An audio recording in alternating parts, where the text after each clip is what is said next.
Okay, so today's video, I think I have a few reports that are going to make people happy, especially if you're Canadian.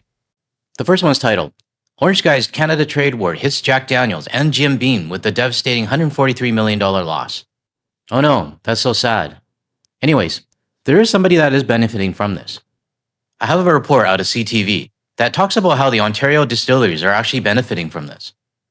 It didn't have to be this way. I mean, we could have had things status quo. But, the Orange Guy happened. So we'll talk about this in this video. Also, one more topic. CBC has an article and it's titled, US Customs searched a record number of electronic devices last year. Now, we know the laptops and the phones are being searched, but they added a whole bunch of other stuff that they're going to search from now on. So I'll share this with you guys later. The backdrop for this video comes again from Mr. Mystics from our Discord server, and he took this photo from Tariffs Reservoir in Alberta. You know, one thing that actually started out of this channel that I didn't really expect was the geography lesson that I'd be getting. I'm learning so much about Canada right now, and me being sheltered in BC, there's a lot of cities and places that people are submitting that I've never heard of. So I want to thank you again, Mr. Mystics, for sending this in the Discord server. Okay, so let's get to the first topic. It's titled, Orange Guy's Canada Trade War Hits Jack Daniels and Jim Beam with a devastating $143 million loss. It starts off by saying the US spirits export to Canada has plunged nearly 70%, collapsing from what had been roughly $250 million annual market for American distillers to just $89 million. Second paragraph states, the owners of the iconic whiskey brand like Jack Daniels and Jim Beam have responded with layoffs and pausing productions. Oh no, really sorry to hear that. It then goes on to say, even after some of the tariffs were lifted, many provincial liquor systems have continued to keep US spirits out of their retail stores, delivering a devastating blow to one of the industry's most important foreign markets, according to Fox News. Now, I had to read this last paragraph about 2-3 times because I'm trying to understand if they're trying to blame it on us, because it sounds to me like they said, okay, well, we lifted our tariffs, you guys didn't do your part, and that we're responsible for the devastating blow to their industry, causing layoffs and pausing productions. Then again, it is from Fox News, so I should be expecting it. Back in my early days, like a whole 6 months ago, when the news was talking about this nonstop and gaslighting Canada, I would be getting emails from Republicans saying that, hey, Canada, you are messing with people's lives, and you shouldn't be joking about this, because these are real people's lives at stake here. They're good people, they're hard workers, blah, blah, blah. I made the mistake of replying to one MAGA person on this topic, and it was a mistake, because all they kept saying is that they just want a level playing field, meaning that they want the alcohol on the shelves. And then they ended saying that we're going to become the 51st state pretty soon. Anyways, the article goes on to say, Canada, once the second largest destination for American spirit exports, has now fallen to 6th place. The collapse notably came quickly. From March through December, US spirits exports to Canada dropped from $203 million in 2024 just to $60 million in 2025, a loss of roughly $143 million, Fox News said. Wow, they're referencing Fox a lot in this article, and I feel it's my duty to call them out. And it wouldn't be a US liquor article without this guy, Chris Swanger. I despise this guy, probably more than the bow tie guy, because this guy believes that his industry should be exempt from all tariffs, and that he's better than every other industry. He says, our industry thrives in a zero-to-zero tariff environment. Chris Swanger, president and CEO of Discus, whatever that means. While Swanger said distillers recognize the administration's effort to address trade imbalances, let me just add the imbalance was caused by your president. He added that the provincial bans have been especially damaging. Since Liberation Day, it's unfortunate that our industry has lost over 70% of our exports to Canada because many provinces has decided not to carry American spirits. Well, I can pretty much guarantee that at least for the next few years, maybe even longer than that, even if the liquor is put back on the shelves, not many people are going to buy it. I read somewhere that they said it takes 21 days to break a habit. Well, we're way past that 21 days, and I'm pretty sure many of the Canadians who used to buy the alcohol from the US are not going to be buying it in the future. Now, I'm going to fast forward a little bit because the rest of the article is just them playing the victim. But I want to show you this. For decades, the US and Canada have been among each other's most enthusiastic whiskey consumers. The mutual demand is what makes the current standoff particularly striking. American consumers love Canadian whiskey, and Canadians love Kentucky bourbon, Swanger said. We hope this gets resolved. Now, where do I start with this? The first thing I want to mention is that he says for decades, US and Canada have been among each other's most enthusiastic consumers. We have, up until 2025. And it seems to me like this Chris Swanger guy doesn't understand that things can change. And it's not really about the product anymore. It's about the people. Okay, maybe not for everybody. I mean, you still have the Canadians that are about me, and they'll do whatever they want. But for the Canadians, I mean, like myself, and I speak for, I think I speak for many of you watching this right now, I could care less about the Kentucky bourbon product itself. It's more about the people who make it. And the guy who, like this guy who represents them. The fact that you guys do not understand why we are boycotting, and then, even gaslighting us and saying that it's our fault.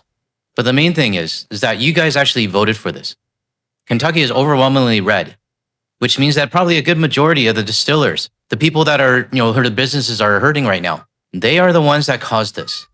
I have not seen a single report from any Kentucky distiller or anyone that's in a capacity to speak on behalf of them say that, you know what, maybe the vote caused it, or maybe we were wrong in our votes. Because all I see is these days is Kentucky blaming everybody else for their own problems. All the boycotting sectors that I've covered, whether it's like shopping or food industry or travel, the Kentucky bourbon industry is one that I have absolutely zero sympathy for at all. The big reason is because this guy's the mouthpiece for it. But second, is because I found that the Kentucky bourbon industry is the one industry that takes the least amount of responsibility. At least in other industries, some of the people actually do take responsibility. They understand what's going on, and they know that there's nothing they can do to get us back to their state. So to Chris Swanger and the Kentucky bourbon industry, you guys can keep your gaslighting to yourself. It's not going to work on us anymore. There's more to this article, but I don't want to bother reading it. Like I said earlier, it's just more victim mentality stuff. But if you want to read it, I'll leave a link in the description below. Now I want to move on to something more positive for Canada. Because despite all of this gaslighting from the South, there are companies in Canada that are actually benefiting from this. Let's take a look. It's been 1 year since American-made alcohol products were pulled from LCBO shelves and taken off the menus at restaurants and bars across Ontario. It's been an enormous hit to U.S. producers, as Ontario said it sold $965 million worth of alcohol annually. A year later, many local distilleries and wineries say they have reaped the benefits. With me now to talk about this is Graham Reid, the owner of Reid's Distillery in Toronto. Good morning. So glad you could join us. So talk about the positive impact this has had on your distillery. Yeah, I think for everybody in the distilling community, it came as a bit of a surprise. And at first, I think a bit of shock. And then it was really, okay, how do we adapt? And then seeing the support across Ontario has been incredible, both from LCBO level and as well from the local, people in our community supporting us. I'm pretty sure that Chris Swanger is probably not very happy hearing about this, because the revenue that he used to see from Canada is now being distributed across the country. But not just within Canada, but to our real friends around the world, the ones that don't want to take us over. We've seen new products get listed. We've seen growth in sales. So we're very appreciative of that. Of course, tariffs and all that situation is not good for small businesses in general. But we are feeling very fortunate that there has been some benefits from everything that's happened. And certainly that's some good news. Are you hearing similar stories from other producers? Yes and no. I think it's a tough industry. Craft, whether it be beer, wine, or spirits, it's a tough industry in Ontario. And so while there have been some good opportunities and good situations, there is also challenges where the price of cans have gone up, and that has a drastic impact on some producers. And so it's a bit of a mixed situation, I would say. Now, I'm not a business owner, but I do know that expenses and, okay. But I do know that prices have gone up. And when it comes to supplies, shipping, logistics, all of that kind of stuff, it's easy for me to say because, like I said, I don't own a business. But we're at a stage right now where it's not going to get any better unless we make it better for ourselves. I think Canadians, as well as business owners and even our government, was way too comfortable for way too long when it comes to our neighbors to the south. But this change in our mindset needs to happen, in my opinion. It might be rough for the next 3 or 4 years, maybe even longer than that. But in my opinion, I think we need to go through the short-term pain for the long-term gain. Did I say that right? Long-term gain. Graham, are you concerned if things change and American alcohol is allowed back that it will hurt your business? Has that thought crossed your mind? I don't mean to be a downer, but I'm just curious. No, it's a fair question to ask. And I think it's something that we've thought about. But what we see here is a general shift. And that's a shift in consumers. And so while there has always been a bit of a support local when it comes to craft spirits and craft beer and wine, what we're finding now is it's take the extra step to find that local. It might not be the easiest thing to find. That being said, what we're finding as well from the retail level, whether that be local grocery and convenience as well as the LCBO, is they're carving out shelf space for small producers now. And that shelf space is the hardest thing for a small producer to get. Now, if you're watching this video and you're from Canada, this is where you can contribute. Because what's happening right now is that it can be easier to buy our local alcohol right now. I mean, the US alcohol is off the shelves. We can't buy it. Well, except for Alberta and Saskatchewan. But we really need to show that there is a demand for Canadian-based alcohol. Because if there is a demand for it, then they will keep it on the shelves. And just like what this guy said, it's really hard to get shelf space. But if his alcohol continues to be bought, and the demand for Canadian alcohol continues on the uprise, then hopefully down the road, like a few years down the road or however long it is, when they decide to put the US alcohol back on the shelves, hopefully there's less shelf space for them. And so now that the LCBO has created a Support Ontario section, that's been incredible for us. And across the board, I think that's the way that we're going to see this continue. Is yes, there might become U.S. alcohol back on shelf at some point, but in the meantime, we also want to make sure that we're continuing that shelf space allocation towards local small producers. Graham Reid with a good news story today. Graham is the owner of Reid's Distillery in Toronto. Really appreciate you being with us. Take care. All the best. So this is just a reminder to support our local Canadian businesses. And I'm going to do my part as well. Obviously, I'm not able to buy it. I mean, I'm halfway around the world right now. But maybe some of you watching right now from Ontario might be in a position to buy it. Or maybe looking for an alternative spirit from what you used to buy in the United States. So I'm happy to feature Graham Reid's Distillery on my channel. And it looks like they do more than just sell alcohol. I mean, it looks like they do catering as well as special events. And they have a selection of gin and tonics, which I actually wouldn't mind trying. And it looks reasonably priced as well. But it looks like they have dozens of other products as well that you can choose from. So if you are looking for a Canadian-made spirit, or you just want to support another Canadian company, the website is reiddistillery.com, and I'll leave a link to it in the description below. Just a full disclosure, I don't get anything for this. I don't get any kickbacks or anything for sending people over. I just wanted to do it because I want to support a Canadian company. So if you do end up buying anything from the Reid Distillery, let them know Guard the Leaf sent you. Okay, I got to quickly finish this last article. You can tell the co-host is a little bit hungry in the background. I just want to talk about this article really quickly. It's titled, U.S. Customs Search a Record Number of Electronic Devices Last Year. Now, we know that phones and laptops are being searched when you cross the border. But how many? We never really knew. But CBP has finally released some numbers, and I'm going to show them to you. And I'm also going to show you the additional devices that they're going to be searching from now on.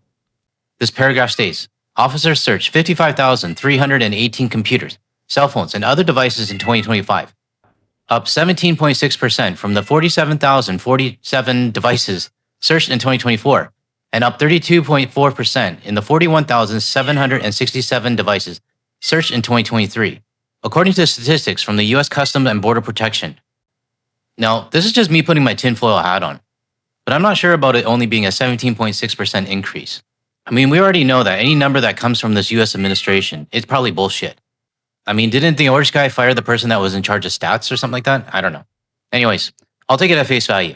But the chart that we're looking at right now, you can see the dramatic increase, all the way from 2023 all the way up to 2025. Now, like I said, I'm not sure about this chart, because it's implying that the searches were going on during the Biden administration, which I think if it was, we would have heard a lot more about it. I mean, this is just my opinion, but it almost seems like they're padding the numbers, so it doesn't make it look as bad from when the orange guy took over. I mean, I could be wrong and off base, but then again, the department was run by this person. But regardless, it's still an uptrend, and I don't think it's going to go down anytime soon. But aside from the laptops and phones that we're used to, according to thetravel.com, there's going to be more devices that are going to be searched. And let me read out the devices for those that are just listening right now.